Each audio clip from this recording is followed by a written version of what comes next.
Vande Bharat train अगर 23 देश में चली है तो 3 वंदे भारत ट्रेन जो है वो आपके यहाँ मध्य प्रदेश में चली है। अगर हम विंध्या एक्सप्रेसवे बताएं तो भोपाल से लेकर के सिंगरौली तक 3,800 करोड़ रुपए खर्च हो रहा है और वो विंध्या एक्सप्रेसवे बन रही है, वह भी हमको याद रखना चाहिए। नर्मदा की प्रगति पथ के लिए 900 किलोमीटर की सड़क बनेगी, एक्सप्रेसवे बनेगा और उसके लिए भी 31,000 करोड़ रुपए भारत सरकार मोदी जी ने मध्य प्रदेश को दिए हैं, ये भी हमको ध्यान में।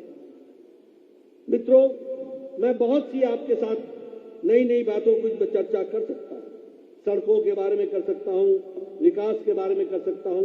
14 मेडिकल कॉलेज दिए गए हैं मध्य प्रदेश को पिछले 5 साल में, 14 मेडिकल कॉलेज। उसी तरीके से हमारे यहाँ संत रविदास जी का स्टैच्यू का मेमोरियल, उसको भी वो भी 100 करोड़ की लागत से वह भी आपको समर्पित हुआ है, वो हम सबके ध्यान में। संबल योजना के माध्यम से आपके विकास के लिए हर तरीके का आपको प्रोत्साहन दिया जा रहा है, यह भी हमारे ध्यान में रहना चाहिए। अगर हम बात करें तो पिछड़ा वर्ग कल्याण बोर्ड बनाया गया, सामान्य वर्ग के लिए कल्याण बोर्ड बनाया गया, विश्वकर्मा कल्याण बोर्ड बनाया गया, रजक कल्याण बोर्ड बनाया गया, प्रवासी श्रमिक के लिए कल्याण बोर्ड बनाया गया। बड़ी संख्या में हमारे श्रमिक भाई प्रवास करके दूसरी जगह में जाकर के काम करते हैं, उनके लिए कल्याण बोर्ड बनाया गया। यानी सभी समाज के वर्गों की चिंता करने वाली ये मध्य प्रदेश की सरकार, इस सरकार को दोबारा लाने का संकल्प है और उसके लिए सिद्धांत को जिताना ये आवश्यक है, ये भी हमको ध्यान में रखना है। मैं यहां आपके साथ गांव, गरीब, वंचित, पीड़ित, शोषित, दलित, इनकी भी चर्चा करना चाहता हूं। पहले क्या होता था? पहले ये होता था कि सरकारें आती थी, सरकार जब आती थी तो वो लोगों की सरकार नहीं होती थी, वो किसी जाति की सरकार होती थी, वो किसी वर्ग की सरकार होती थी, वो किसी परिवार की सरकार होती थी और वो सरकारें सिर्फ अपना सोचती थी, किसी समाज का नहीं सोचती। लेकिन मोदी जी के आने के बाद, एक मिनट, मोदी जी के आने के बाद गांव, गरीब, वंचित, पीड़ित, शोषित, दलित, महिला, युवा, इन सबको, किसान, इन सबको ताकत देने का काम किया तो प्रधानमंत्री मोदी जी ने किया, ये भी हमको जानना। आपको जानकर खुशी होगी, प्रधानमंत्री गरीब कल्याण अन्न योजना 80 करोड़ की जनता को 5 किलो गेहूं या 5 किलो चावल, 1 किलो दाल, ये दे करके प्रधानमंत्री जी ने 13.5 करोड़ गरीब लोगों को गरीबी की रेखा से ऊपर उठा दिया। फिर से मैं बताता हूं, इसको आपको ध्यान रखना। अगर मैं बात करूं आपके मध्य प्रदेश में 5 करोड़ 1 लाख लोगों को यह दिया जा रहा है, यह भी हमको समझ लेना चाहिए। अगर मैं बात करूं प्रधानमंत्री आवास योजना की तो 4 करोड़ घर प्रधानमंत्री आवास योजना में लोगों ने दिए और उस 4 करोड़ घर में दुख की बात यह है कि प्रधानमंत्री मोदी जी के द्वारा दिया हुआ पैसा, आप बताइएगा विष्णुदत्त जी कितने थे? 2 लाख। 2 लाख घर का पैसा इस कमलनाथ की सरकार ने वापस कर दिया। ये मध्य प्रदेश के हित का काम किया। बताइए, इससे मध्य प्रदेश का हित हुआ है क्या? मध्य प्रदेश का हित हुआ क्या? 2 लाख मकान का केस कैंसिल कर दिया, 2 लाख मकान का केस। मित्रों, अगर मैं उज्ज्वला योजना की बात करूं तो आपके इलाके में 2,85,000 उज्ज्वला योजना में गैस का कनेक्शन दिया गया है, बहनों को ताकत दी गई। अगर मैं बात करूं जल जीवन मिशन में तो जल जीवन मिशन में जहां 10 करोड़ लोगों के घरों में नल का लगाया गया, वहां मध्य प्रदेश में 5.5 लाख लोगों के घरों में नल का लगाया गया और रीवा में आपके इलाके में, इस जिले में 1,50,000 लोगों के घरों में नल का लगाया गया। ये भी हमको ध्यान रखना। लेकिन मैं पूछना चाहूंगा विष्णु जी, आप बताइए, 248 करोड़ जल जीवन मिशन का इस कमलनाथ की सरकार ने 15 महीने के अंदर उसको आपको नहीं लगाया, आपके लिए नहीं लगाया, वापस भेज दिया और वो दिल्ली वापस पैसा पहुंच गया। ऐसी सरकार कभी आने दोगे क्या? ऐसी सरकार आने दोगे क्या जो आपका 2 लाख मकान वापस कर दे, जो आपका 248 करोड़ रुपए वापस कर दे जल जीवन मिशन का? ऐसी सरकार को, निकम्मी सरकार को कभी भी आने नहीं देना है, इसकी भी हमको चिंता करनी है। ये स्वच्छ भारत मिशन 52.5 लाख लोगों को यहां पर उसका, जिसको हम स्वच्छता घर कहते हैं, टॉयलेट कहते हैं, उसके लिए भी सैंक्शन किया गया। किसान सम्मान निधि में 84 लाख लोगों को किसान सम्मान निधि मिल रही है और 2,60,000 किसान रीवा के हैं, इस इलाके के हैं, जिनको किसान सम्मान निधि मिल रही है। आयुष्मान भारत में जहां 11 करोड़ परिवारों को इसका लाभ मिल रहा है, वहीं 83,05,000 परिवारों को मध्य प्रदेश में मिल रहा है और रीवा में 2 लाख परिवारों को आयुष्मान भारत मिल रहा है। ये विकास की कहानी है।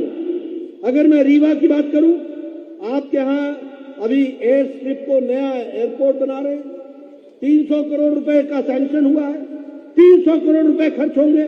आप सोचिए, रीवा जैसी जगह में एयरपोर्ट बनेगा तो ये एयरपोर्ट नहीं होगा, ये विकास की नई कहानी लिखेगा और रीवा को मुख्य धारा में लाएगा। ये भी हमको ध्यान में रखना है।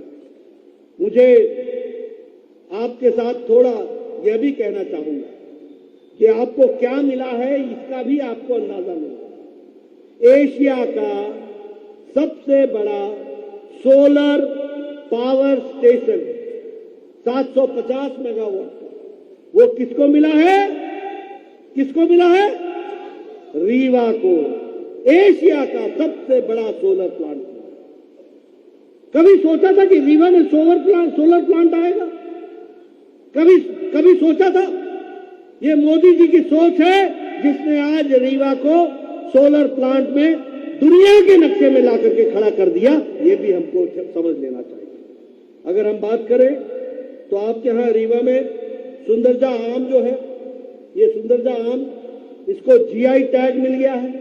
जीआई टैग का मतलब है जब भी कोई दुनिया में आम के नाम पर कोई ढूंढेगा तो उसको सुंदरजा के नाम से आम रीवा में दिखेगा और रीवा के दृष्टि से उसके बाजार बनेगा। ये विकास के नए आयाम दिखेगा। और मुझे सबसे ज्यादा जो खुशी है कि जो कोल राजा के गढ़ी थी, कोल गढ़ी, उसका जीर्णोद्धार करने के लिए, उसको आगे बढ़ाने के लिए 5 करोड़ रुपए दे करके उसका जीर्णोद्धार शुरू हुआ है। ये भी हमको याद रखना है। उसी तरीके से त्योथर में उद्वहन सिंचाई योजना और इसमें माइक्रो सिंचाई योजना के तहत 85 करोड़ रुपए खर्च करके 85 करोड़ रुपए खर्च करके यहां आपके लिए सिंचाई की व्यवस्था की गई है। ये भी हमको समझ लेना चाहिए। और उसी तरीके से ये चौरा घाट में जो सड़क बन रही है, जिसकी स्वीकृति हो गई है, और उस स्वीकृति के कारण आपका जो सड़क का डिस्टेंस है वो भी कम हो जाएगा और विकास की एक नई कहानी शुरू होगी। इसको भी हमको समझ लेना चाहिए। मित्रों, ये सारी बातें मैंने आपके सामने विकास की कही, लेकिन जब मैं विकास की बात करता हूं तो आपसे ये निवेदन करने आया हूं कि अगर आपको ये विकास चाहिए तो हमें आपका सिद्धार्थ चाहिए। बोलिए, सिद्धार्थ को विधानसभा में भेजेंगे। नौजवान है, काम करने के लिए आतुर है, आपकी दिशा दशा और आपकी तस्वीर और तकदीर को बदलने का कृत संकल्प लेकर के चलने वाला नौजवान, और ईमानदारी से ये नौजवान आपकी सेवा करेगा, आपको आगे बढ़ाएगा। और मित्रों, मैं कुछ राजनीतिक बात भी आपसे कर लूं। आप बताइए, कमलनाथ की सरकार घोटालों की सरकार रही कि नहीं रही? आप बताइए, इस सरकार ने प्रधानमंत्री आवास योजना का पैसा वापस किया कि नहीं किया? आप बताइए, कमलनाथ के रिश्तेदारों के घरों से ढेर सारा धन निकला कि नहीं निकला? आप बताइए, इनके खिलाफ केस चले कि नहीं चले? आप बताइए, इनका ओएसडी के घर से धन निकला कि नहीं निकला? काजल की कोठरी में रहोगे तो कालिक तो लागे ही लागे, कालिक तो लगेगी ही लगेगी। ये घोटालों की सरकार, ऐसी सरकार आने देना है क्या? आने देना है क्या ऐसी सरकार? ये घोटालों की सरकार। और मित्रों, मैं एक बात और बता दूं, ये चाहे गहलोत हो, चाहे बघेल हो, चाहे कमलनाथ हो, ये मुख्यमंत्री नहीं है, ये कलेक्टर है, कलेक्टर। और अंग्रेजी वाला कलेक्टर नहीं, जिलाधीश नहीं, ये इकट्ठा करने वाले लोग हैं, समझ गए? कलेक्ट करते हैं इकट्ठा, और इकट्ठा करके दिल्ली दरबार में वहां अर्पित कर देते हैं। तेरा तुझको अर्पण क्या लागे मेरा, ये काम करते हैं। ऐसे लोगों को रहने देना है क्या? रहने देना है क्या?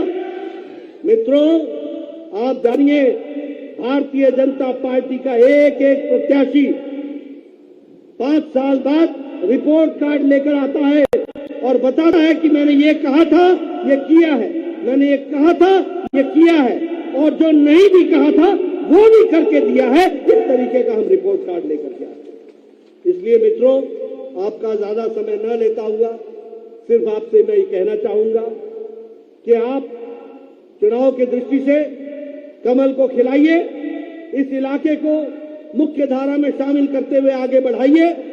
इस इलाके का जो भी विकास हुआ है वो बीजेपी की सरकारों में हुआ है, ये आपको ध्यान रखना। और जो भी अहित आपका हुआ वो तब हुआ जब आपकी सरकार नहीं थी। इसलिए सिद्धार्थ भाई को आप भेजेंगे, कमल को निशान पर आप मोहर लगा करके इनको आशीर्वाद देंगे और ये आपके विकास में पूरा योगदान करेंगे। आपने मेरी बात बहुत शांति से सुनी, आपका बहुत बहुत धन्यवाद। जय भारत, जय मध्य प्रदेश।